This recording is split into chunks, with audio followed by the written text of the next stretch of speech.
Hello, and welcome back to PittCaleb's epic solo road trip. Today is episode 2, Road Tripping in an EV.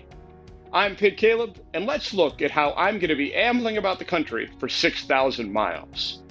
There's a saying on the internet that goes, how can you tell if somebody drives a Tesla?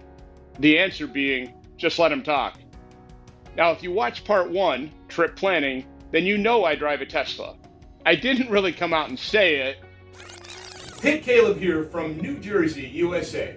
Plus, I think they have a Tesla chargers here. According to my ballpark planning, which includes time spent charging. Okay, maybe I did. As my son might say, weird flex, but okay. I started planning this trip about a month ago. At the time, I had been driving a 2019 Tesla Model 3 Standard Range Plus with a claimed range of 240 miles. Here's a brief EVU primer for those who don't own one yet.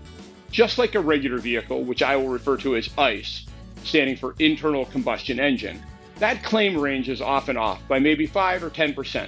But none of you driving an ICE are getting your manufacturer's claimed miles per gallon, right?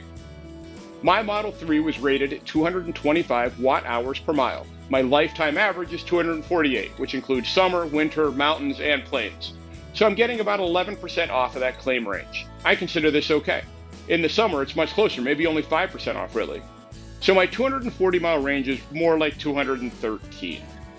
Let me be clear here. You only ever need to supercharge if you're driving over 200 miles in a single day, which, let's be honest, most of us don't do with any regularity. I'll take a deep dive into supercharging in a moment, but let's think of one more scenario. You have to drive 400 miles, or over 6 hours in a single day.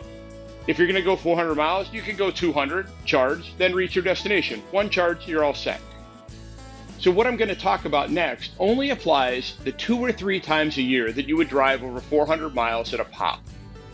So many people shy away from EVs, claiming you can't road trip in them or you spend too much time charging, when in reality, the number of times a year you drive 200 or 400 miles is so slim, it's almost not worth mentioning. Now let's get into the details. When you charge an EV, it's faster to charge from 10 to 60% than it is from 60 to 100%. For that reason, while road tripping, you tend to charge to only about 70 to 80%, and then get back on the road for the next supercharger or your final destination. The reason is physical chemistry that's above my knowledge level, but it's been likened to me with this analogy. Imagine you had a huge bucket of eggs and you wanted to put them in a proper egg crate. For the first few, you'd be super fast. You could just dump them in the cart and find a good spot and move on.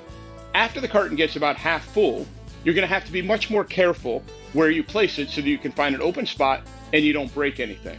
I suppose it's the same thing with electrons. Initially, they can just go about anywhere they want, but after it's about half full, it takes them longer to find a place to settle in. Thus, charging after a certain point takes so long, it will be more economical time-wise to cut the stop short and take an additional stop if necessary. In a minute, I'm going to go over some trip scenarios for you to learn from. What I don't want to do is scare you into thinking that driving an EV requires a ton of pre-planning. Teslas, as well as all other EVs, have wonderful route planning software baked into them. You don't have to plan a thing. Simply jump in, enter your destination, and the car will tell you where to stop and for how long. The website, A Better Route Planner, is simply used as a tool to plan your route ahead of time, should you desire. A hypothetical trip from Pittsburgh to Philadelphia is 309 miles. With 240-mile rated range Model 3, you could do it in one charge stop. Plotting the trip on the website, A Better Route Planner, suggests stopping twice after leaving home with a full charge, from 24 to 83% and again from 4 to 50%, for a total stop time of 36 minutes. If I tell the software to do it on only one stop, it charges from 24 to 99, but it takes 44 minutes to do so, 8 minutes longer than making 2 shorter stops. As you can imagine, on an 800 to 1,000-mile driving day, such as my trips to Atlanta or Orlando, saving 8 minutes per charge cycle definitely adds up. So I may take 8 stops on my way to Atlanta, but it's significantly faster than doing it with only 5. That said, if you want to sit down for a meal near a charger, maybe you allow it to top off to 100% without adding any real time to your trip. The way you road trip may be different with the way I road trip, and everyone will have a slightly different experience. Back to this specific trip. I had planned the entire trip out, and the route planning software predicted 33 stops for 9 hours and 17 minutes westbound, and 27 charges for 8 hours and 12 minutes eastbound. That's a total of 60 stops for a crazy 17 hours and 29 minutes. Over the course of 17 days of travel, of course. And I was looking forward to it. If you didn't catch from my license plate, or you follow me on Twitter, you know that I am an owner of Tesla's full self-driving and a huge advocate and proponent of autonomous driving. When I say I'm going to drive this 6,000 miles, I really mean I'm going to oversee it. Trash FSD all you want, but on the highways it's nearly bulletproof. Knock on wood. Let's hope that statement holds up the test of time. But seriously, I've taken this car to North Carolina, Atlanta, Orlando, Pittsburgh, Maine. I road trip quite often, and it's rock solid on the highways, even in bad weather. My greatest risk on this trip isn't falling asleep while driving, it's just getting bored sitting there doing nothing. One reason I haven't upgraded my Tesla was that I'd have to pay $15,000 to buy FSD on it again. The day after I finished planning my trip, Elon Musk announced during the earnings report for Tesla that he would allow OG FSD owners to transfer to a new vehicle, but they had to take advantage of this one-time offer in the next 2 months. Seeing as I have tweeted at Musk multiple times on this very topic, it was time for me to put up or shut up. So I went to my local Tesla showroom the next day and I bought myself a brand new Tesla Model Y long range. This increases my effective range from 240 to 330 miles. While 90 miles might not seem like much, percentage-wise it's huge. It's a 30% increase in range, and more so should be about a 30% decrease in the number of stops I need to make to refuel. Each driving leg should last at least an hour longer.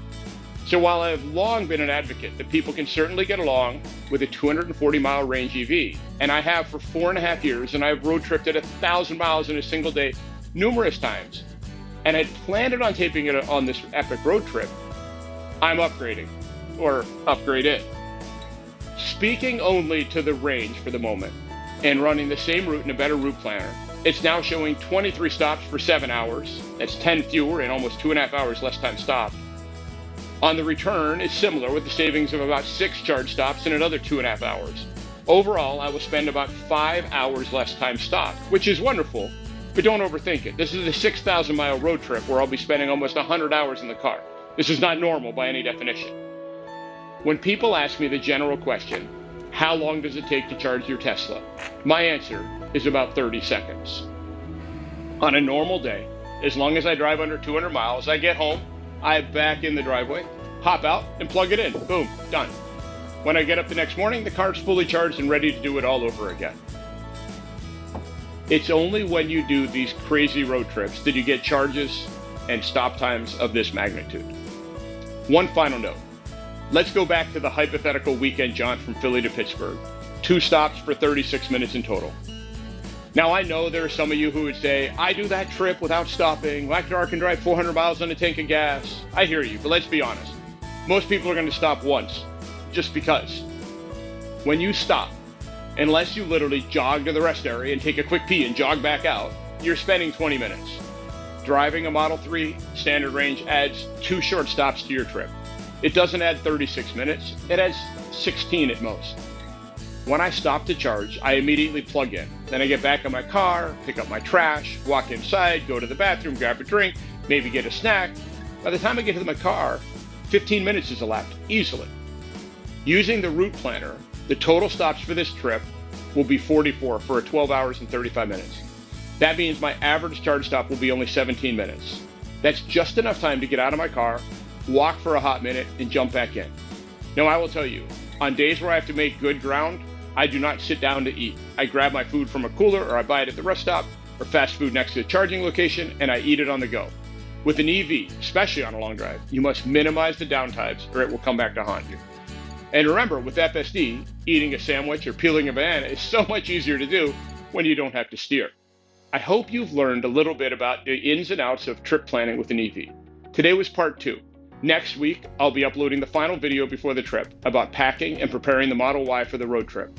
I'll be demonstrating my tent and my sleeping arrangements for camping nights, as well as how I'm dealing with a possible flat tire where self-rescue might be my only resolution. If you haven't already, be sure to subscribe and click the notification bell, as I'm going to be uploading videos daily throughout this trip. I hope you join me on this epic solo road trip. Until the next time, this is PittCaleb to adventure.